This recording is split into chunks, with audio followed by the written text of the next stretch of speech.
Shalom, selamat jumpa dalam channel Community of Miracle.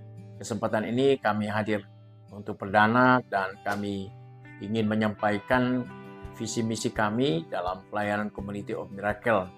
Nah, kami percaya siaran kami yang terdahulu kami akan melengkapi dengan penjelasan-penjelasan yang menyangkut dengan apa dan mengapa Community of Miracle ada.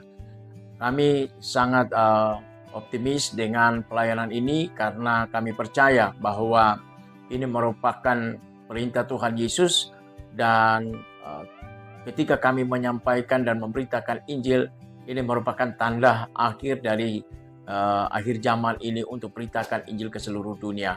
Itu sebabnya kami hadir di kesempatan ini untuk menyampaikan visi misi daripada Community of Miracle. Nah, Bapak Ibu Saudaraku yang kekasih, visi misi dari Community of Miracle adalah memberitakan Injil ke seluruh dunia, dan ini merupakan amanat agung dari Tuhan Yesus Kristus yang diperintahkan kepada murid-murid dan juga kepada kita semua orang percaya untuk memberitakan Injil ke seluruh dunia. Matius 28 ayat yang ke-17, 18 dan yang ke-19, demikian saya membacakannya. Ketika melihat dia, mereka menyembahnya, tetapi beberapa orang ragu-ragu. Yesus mendekati mereka dan berkata, "Kepadaku telah diberikan segala kuasa di sorga dan di bumi. Karena itu, pergilah, jadikanlah semua bangsa muridku, dan baptislah mereka dalam nama Bapa dan Anak dan Roh Kudus, dan ajarlah mereka melakukan segala sesuatu yang telah kuperintahkan kepadamu. Dan ketahuilah, aku menyertai kamu senantiasa sampai kepada akhir zaman." Inilah merupakan perintah Kristus sebelum Yesus naik ke surga. Dan puji Tuhan, kita ada di momen-momen di mana kita akan merayakan kenaikan Kristus. Dan perintah ini disampaikan kepada murid-murid, dan hari ini Community of Miracle akan menerima dan melaksanakan perintah yang dilaksanakan oleh Tuhan Yesus Kristus. Juga di dalam Markus pasal 16 ayat 15, demikian firman Tuhan kepada mereka, "Pergilah ke seluruh dunia, beritakanlah Injil kepada segala makhluk. Siapa yang percaya dan dibaptis akan diselamatkan, tetapi siapa yang tidak percaya akan dihukum. Tanda-tanda ini akan menyertai orang-orang yang percaya. Mereka akan mengusir setan-setan demi namaku. Mereka akan berbicara dalam bahasa-bahasa yang baru bagi mereka. Mereka akan memegang ular, dan sekalipun mereka minum racun maut, mereka tidak akan mendapat celaka. Mereka akan meletakkan tangannya atas orang sakit, dan orang itu akan sembuh." Jadi, berita Injil disertai dengan tanda-tanda heran. Berita Injil disertai dengan tanda-tanda ajaib. Mujizat-mujizat akan menyertai generasi akhir ini untuk kita terus mengabarkan Injil kepada semua orang.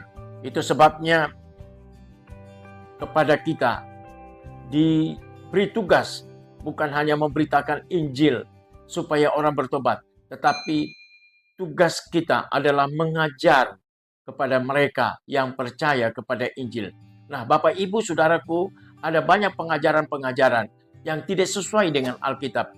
Itu sebabnya kami hadir untuk mengklarifikasi setiap pengajaran-pengajaran yang menyesatkan iman orang percaya. Salah satu cuplikan, ya mungkin Bapak Ibu bisa menyaksikan apa yang kami tayangkan dalam video ini. Silakan menyaksikan. Sebelum saya menjelaskan bagaimana dasar dan landasan iman orang percaya, silakan kita menyaksikannya. Gue bilang, gue percaya Habib Jafar itu anak Tuhan Yesus. I know from the first time. Bro, bagaimana lo mendengar statement itu? Gua anak cucu Nabi Muhammad sih, lo salah bro. Gue suka deh. Lanjut. Karena maksudnya anak tuh apa? Karena kan Yesus tidak menikah. Oh iya, iya. Kalau kita di Kristen kita Lu ngagetin bro barusan lu. Oh, iya, Gua iya. mikir, ada apa ini? iya iya enggak. Kita di Kristen kan kita melihat Tuhan Lu itu sebagai pinjem duit Bapa. apa sih gini-gini? Enggak, udah dapat 50.000 dari Iya. Onat. Maksud gue gini. Jadi anak maksudnya apa, bro? Cara pikir Kristen progresif itu kita melihat semuanya dari lensa bahwa Tuhan adalah Bapa yang baik. Gua tidak yakin gua akan menyembah seorang Tuhan yang rela membiarkan seorang yang sangat baik dan mulia seperti Habib Jafar yang hidupnya baik banget bakal masuk neraka hanya karena dia tidak bilang gua percaya sama Yesus Kristus. Oke. Gua nggak percaya bahwa Tuhan itu tidak adil atau setega itu. Karena kita melihat Tuhan sebagai Bapa yang baik. Nggak mungkin orang kalau hidupnya udah baik, hanya karena dia tidak berdoa lipat tangan, hanya karena berdoanya itu sujud di lantai, hanya karena bajunya berbeda, hanya karena dia bacanya asyhadu bukan dibaptis, hanya karena hal-hal itu. Tapi sisanya hidupnya baik semua. Gua nggak bisa melihat bahwa Tuhan gue tuh kayak gitu. Nah, Bapak Ibu Saudaraku yang kekasih, keselamatan itu tidak tergantung pada perbuatan baik kita. Karena firman Tuhan berkata di dalam Yohanes pasal yang ke-3 ayat yang ke-16, karena begitu besar kasih Allah akan dunia ini, sehingga ia mengaruniakan anaknya yang tunggal, supaya setiap orang yang percaya kepadanya tidak binasa, melainkan beroleh hidup yang kekal. Jadi, setiap kita harus percaya kepada Yesus. Kisah Para Rasul pasal yang ke-4 ayat yang ke-12 berkata jelas, dan keselamatan tidak ada di dalam siapapun juga selain di dalam Dia, sebab di bawah kolong langit ini tidak ada nama lain yang diberikan kepada manusia yang olehnya kita dapat diselamatkan. Jaminan keselamatan hanya ada di dalam Yesus Kristus. Di luar Yesus Kristus, iman Kristen mengatakan tidak ada keselamatan. Di dalam Efesus pasal yang kedua, ayat yang ke-8 dan ayat yang ke-10 berkata, sebab karena kasih karunia kamu diselamatkan. Jadi saudara dan saya diselamatkan karena beriman kepada Yesus Kristus. Itu bukan hasil usahamu. Jadi keselamatan bukan usaha kita, tapi itu anugerah Tuhan bagi kita. Itu pemberian Tuhan. Yesus mati di atas kayu salib untuk menebus dosa saudara dan saya, memberikan jaminan keselamatan buat saudara dan saya. Itu sebabnya saudara dan saya harus beriman kepada Yesus Kristus. Dikatakan ayat yang ke-9, ayat yang ke-10. Tetapi itu adalah pemberian Allah. Itu bukan hasil pekerjaanmu. Jangan ada orang yang memegahkan diri. Karena kita ini buatan Allah. Diciptakan di dalam Kristus Yesus untuk melakukan pekerjaan baik yang dipersiapkan Allah sebelumnya. Ia mau supaya kita hidup di dalamnya. Hidup di dalam Kristus. Jadi keselamatan, jaminan keselamatan ada di dalam Kristus Yesus. Tetapi Kristus mau ketika kita menerima keselamatan, maka kita perlu mengerjakan keselamatan itu dengan takut dan gentar. Itu sebabnya perbuatan baik saudara memiliki nilai ketika kita ada di dalam Kristus. Di luar Kristus, perbuatan sebaik apapun, sekalipun saudara memberikan nyawa, ya, itu semua tidak ada arti apa-apa. Kecuali saudara ada di dalam Kristus. Itu sebabnya Bapak Ibu Saudaraku yang kekasih, misi kami, visi kami adalah mengajarkan pengajaran-pengajaran yang sesuai dengan ajaran Kristus. Puji Tuhan, kami rindu supaya semua iman Kristen harus kembali kepada ajaran yang benar. Demikian juga Bapak Ibu Saudaraku, misi dari Community of Miracle, visi dari Community of Miracle. Kami ingin melawat orang-orang yang membutuhkan pertolongan. Di dalam Yesaya ayat yang pasal yang ke-52 ayat yang ke-7. Betapa indahnya kedatangan, kelihatan dari puncak bukit-bukit, kedatangan pembawa berita yang mengabarkan berita damai dan memberitakan kabar baik, yang mengabarkan berita selamat dan berkata kepada Sion, Allahmu itu Raja.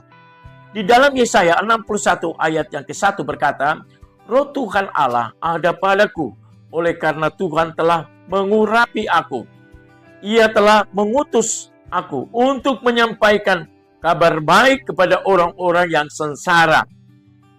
Ini adalah tujuan misi kami, adalah memberitakan kabar baik kepada orang-orang sengsara dan merawat orang-orang yang remuk hati. Tidak ada seorang pun yang lewat dari semua masalah dan pergumulan. Tidak kebal dengan masalah dan pergumulan. Semua orang mengalami persoalan dan masalah. Itu sebabnya misi kami untuk menjumpai orang-orang, merawat orang-orang yang remuk hati, untuk memberitakan pembebasan kepada orang-orang yang tertawan. Banyak orang yang mengalami belenggu-belenggu, baik itu belenggu dosa. Mereka dikungkung oleh perbuatan-perbuatan dosa. Mereka juga ada di belakang jeruji besi. Nah, misi dari Community of Miracle agar dapat menjangkau orang-orang yang membutuhkan pertolongan, kepada orang-orang tertawan, dan kepada orang-orang yang terkurung kelepasan dari penjara. Nah, inilah misi kami, supaya kami bisa merawat mereka yang membutuhkan pertolongan. Di dalam Lukas 4 ayat 18 berkata, Roh Tuhan ada padaku, oleh sebab itu telah mengurapi aku untuk menyampaikan kabar baik kepada orang-orang miskin, kepada orang-orang yang tidak mampu, kepada orang-orang terpinggir. Misi kami agar kami bisa menjadi tangan Kristus untuk menolong mereka yang membutuhkan. Dan Ia telah mengutus aku.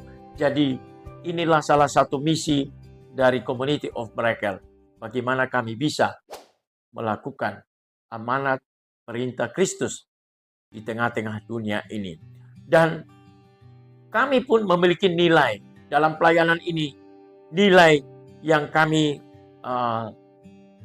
berikan adalah mau hidup seperti Kristus. Jadi perilaku, karakter kami, perkataan kami, pikiran kami, semua mencerminkan Kristus di dalam kehidupan kami. Inilah nilai yang hendak kami sampaikan kepada Community of Miracle, bahkan kita semua, saudara-saudara yang mendengar siaran kami pada kesempatan ini. Dan moto yang kami miliki adalah menghadap Tuhan, jangan dengan tangan hampa. Maksudnya apa? Bukan untuk membawa uang saja. Jikalau saudara ada berkat uang, saudara bisa membantu pekerjaan Tuhan. Tapi satu hal yang kami ingin tekankan di sini, bahwa dalam community ini, semua kemampuan kita, kompetensi kita, pengetahuan kita mau membagi kepada teman-teman, sahabat-sahabat di dalam komunitas ini. Mungkin saudara punya pengetahuan bagaimana cara berbisnis yang baik. Saudara bisa bagi kepada sahabat-sahabat yang lain, agar sahabat-sahabat yang lain yang memiliki keinginan, kerinduan untuk bisa mengembangkan usaha mereka dapat ilmu dari saudara. Mungkin ada yang punya potensi kemampuan untuk melakukan masak-memasak dan membuat kue dan keterampilan-keterampilan lain. Saudara bisa membagi kepada sahabat-sahabat yang lain agar mereka pun bisa mendapatkan, agar kita semua bersama-sama bertumbuh baik secara rohani maupun secara jasmani. Kita semua bisa bertumbuh dan diberkati bersama-sama. Demikian yang kami bisa sampaikan dalam kesempatan dalam jumpa kita saat ini, agar apa yang kami sampaikan ini bermanfaat buat kita semua di masa yang akan datang. Dan saya percaya bahwa pelayanan Community of Miracle ini akan memberkati banyak orang. Dan setiap pagi kami pun akan membagikan renungan-renungan pagi yang menguatkan iman sesama kita, agar iman percaya kepada Kristus makin hari makin bertumbuh di dalam Kristus. Kiranya Tuhan memberkati kita semua. Shalom. Sampai jumpa dalam kesempatan yang lain. Amin.